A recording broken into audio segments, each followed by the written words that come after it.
In Venezuela, different organized sectors of the population remain firm and raise their voices to reject any attempt of interference and aggression in the face of threats from the United States. Our correspondent Andrea Romero with more. Between open businesses and informal sales, this is what the center of the Venezuelan capital looks like.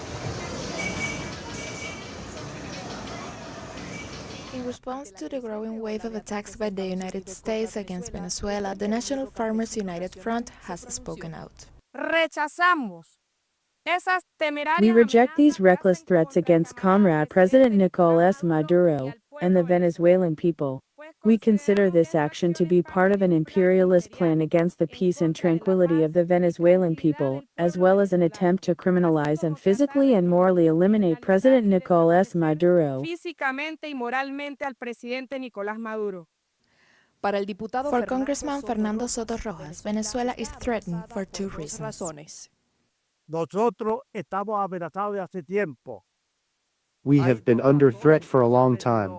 There are two reasons that have been written about for several decades. One is the enormous mineral and oil wealth that the country has, which no other country in Latin America has, and the Yankees want to take advantage of that situation and return to the colonies of the past. The second is the presence of the Bolivarian Revolution under the leadership of Commander Chavez, who reorganized this situation, reorganized this people, brought about the Bolivarian Revolution and its essential anti-imperialist, anti-capitalist, eco-socialist, humanist definitions on the horizon of 21st century Bolivarian socialism.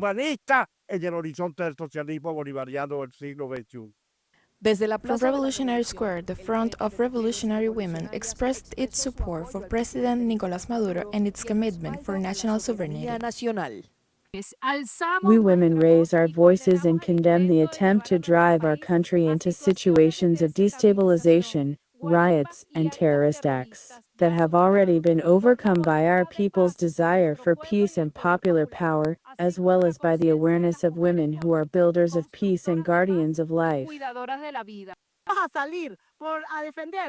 We are going to defend the only constitutional president, whatever the cost, and we will not allow them to get their claws into our homeland, our soil, our mountains, because, as Chavez said, there is enough island here, there are enough people here, but there are also enough ovaries here, and we will defend it, whatever the cost.